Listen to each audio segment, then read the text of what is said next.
Hello friends, welcome to Dhatri Commerce Classes. ಇವತ್ತಿನ ವಿಡಿಯೋದಲ್ಲಿ 12 marks ಕ್ವೆಶ್ಚನ್ನ ಹೇಗೆ ಸಾಲ್ವ್ ಮಾಡೋದು ಈಸಿಯಾಗಿ ಅಂತ ನಾನು ತೋರಿಸ್ಕೊಡ್ತಾ ಇದ್ದೀನಿ.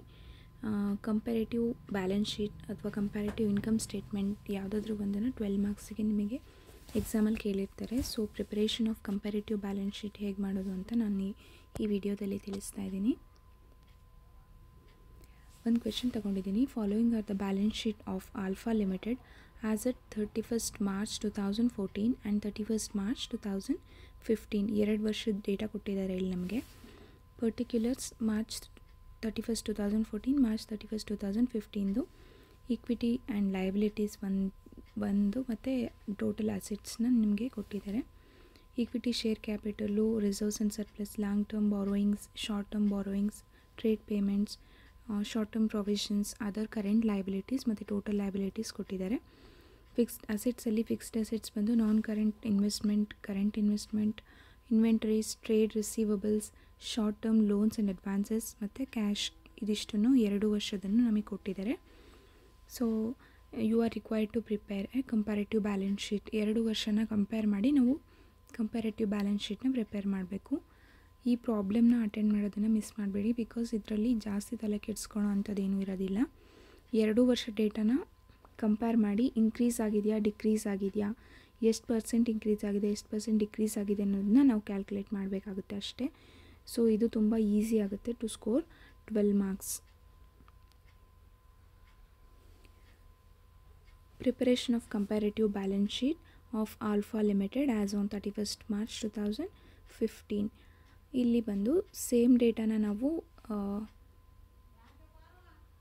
6 ಕಾಲಮ್ಸ್ನ ನಾವು ಹಾಕೊಬೇಕಾಗುತ್ತೆ. ಸೇಮ್ ಡೇಟಾ ನಾವು ಇವಾಗ ಫಸ್ಟ್ 3 ಕಾಲಮಲ್ಲಿ ಸೇಮ್ ಡೇಟಾ ಏನು ಕೊಟ್ಟಿದ್ದಾರೆ ನಮಗೆ ಅದನ್ನು ಫಸ್ಟ್ ಹಾಕೊಬೇಕಾಗುತ್ತೆ. ಈಕ್ವಿಟಿ ಆ್ಯಂಡ್ ಲಯಬಿಲಿಟಿ ಮತ್ತು ಅಸೆಟ್ಸು. ಈಕ್ವಿಟಿ ಲಯಬಿಲಿಟಿಯಲ್ಲಿ shareholders fund, share capital, reserves and surplus, non current liabilities, current liabilities ಎಲ್ಲನೂ ಹಾಕ್ಕೊಬೇಕು. ಎಲ್ಲದನ್ನು ಅಮೌಂಟ್ನ ಸೇಮ್ ಒಂದೊಂದು ವರ್ಷಕ್ಕೆ ಆ ಇಯರ್ ಕಾಲಮಿಗೆ ಆ ಇಯರ್ದು ಅಮೌಂಟ್ನ ಎಂಟ್ರಿ ಮಾಡ್ಕೊತಾ ಹೋಗಬೇಕಾಗುತ್ತೆ. ಫಸ್ಟ್ ಎಲ್ಲ ಎಂಟ್ರಿ ಮಾಡ್ಕೊಂಡು ಆಗಿದ್ಮೇಲೆ ನೆಕ್ಸ್ಟ್ 2 ಕಾಲಮಿಗೆ ನೀವು ಬರಬೇಕಾಗುತ್ತೆ. First column increase or decrease in the amount, second column ಅಷ್ಟೇ increase or decrease in the amount, ಅದನ್ನು ಪರ್ಸೆಂಟೇಜಲ್ಲಿ ನಾವು ಕ್ಯಾಲ್ಕುಲೇಟ್ ಮಾಡ್ತಾ ಹೋಗ್ತೀವಿ. ಶೇರ್ ಕ್ಯಾಪಿಟಲ್ 2014 2 lakhs ಇದೆ. 2015 ಅಷ್ಟೊತ್ತಿಗೆ ಅದು 4 lakhs ಆಗಿದೆ, ಅಂದರೆ ಡಬಲ್ ಆಗಿದೆ. ಸೊ ಇನ್ಕ್ರೀಸ್ ಆಗಿರೋದು 2 lakhs, 100% ಇನ್ಕ್ರೀಸ್ ಆಗಿದೆ. ಸೊ 100 ಅಂತ ತೊಗೊಂಡಿದ್ವಿ. 4 lakh minus 2 lakh 2 lakh ಆಗುತ್ತೆ. 2014 ಡೇಟಾನ ನಾವು 2015 ಡೇಟಾ ಏನು ಕೊಟ್ಟಿರ್ತಾರೆ ಅಮೌಂಟು, ಅದರಿಂದ ಡಿಡಕ್ಟ್ ಮಾಡಿದ್ರೆ ನಮ್ಗೆ ಏನು ಅಮೌಂಟ್ ಸಿಗುತ್ತೆ, ಇನ್ಕ್ರೀಸ್ ಆದರೂ ಆಗಲಿ ಡಿಕ್ರೀಸ್ ಆದರೂ ಆಗಲಿ ಅದನ್ನು ನಾವು ಇನ್ಕ್ರೀಸ್ ಆರ್ ಡಿಕ್ರೀಸ್ ಕಾಲಮಲ್ಲಿ ತೊಗೊಬೇಕು. ಅದೇ ಸೇಮ್ ಅಮೌಂಟ್ ಮೇಲೆ ಪರ್ಸೆಂಟೇಜ್ ಅಂದರೆ 2 lakh divided by 4 lakh into 100 ಅಂತ ಮಾಡಿದ್ರೆ ನಮಗೆ ಪರ್ಸೆಂಟೇಜ್ ಸಿಗುತ್ತೆ. Same method. Reserves and surplus 1 lakh ಇದ್ದಿದ್ದು 1,50,000 ಆಗಿದೆ, ಅಂದರೆ 50,000 ಇನ್ಕ್ರೀಸ್ ಆಗಿದೆ. 50% ಅಂದರೆ 1 lakh 100% ಅಂತ ಆದರೆ 50,000 ಆಬ್ವಿಯಸ್ಲಿ 50% ಆಗುತ್ತೆ.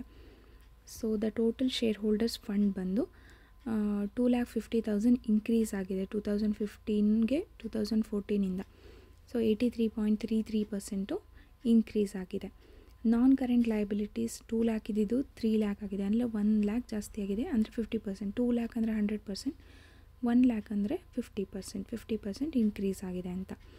ಕರೆಂಟ್ ಲಯಬಿಲಿಟೀಸ್ 50,000 ಇದ್ದಿದ್ದು 70,000 ಆಗಿದೆ, 20,000 ಇನ್ಕ್ರೀಸ್ ಆಗಿದೆ. ಮತ್ತು ಶಾರ್ಟ್ ಟರ್ಮ್ ಬಾರೋಯಿಂಗ್ಸ್ 30,000 ಇದ್ದಿದ್ದು 60,000 ಆಗಿದೆ, ಇನ್ಕ್ರೀಸ್ ಆಗಿದೆ 30,000.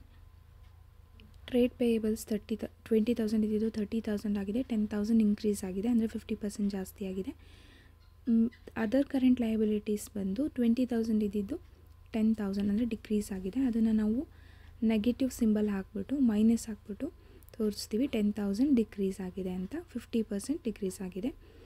ಟೋಟಲ್ ಕರೆಂಟ್ ಲಯಬಿಲಿಟೀಸ್ ಬಂದು 50,000 ಇನ್ಕ್ರೀಸ್ ಆಗಿದೆ ಕಂಪೇರ್ಡ್ ಟು 2014, ಅಂದರೆ 41.66% ಇನ್ಕ್ರೀಸ್ ಆಗಿದೆ.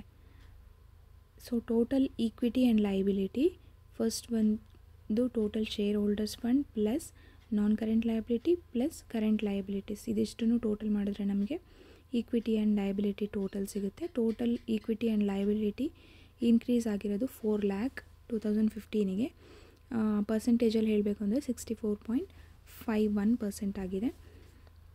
ಸೆಕೆಂಡ್ ಕಾಲಮ್ ಬಂದು assets, non current assets, fixed assets ಮತ್ತು ಕರೆಂಟ್ ಅಸೆಟ್ಸ್.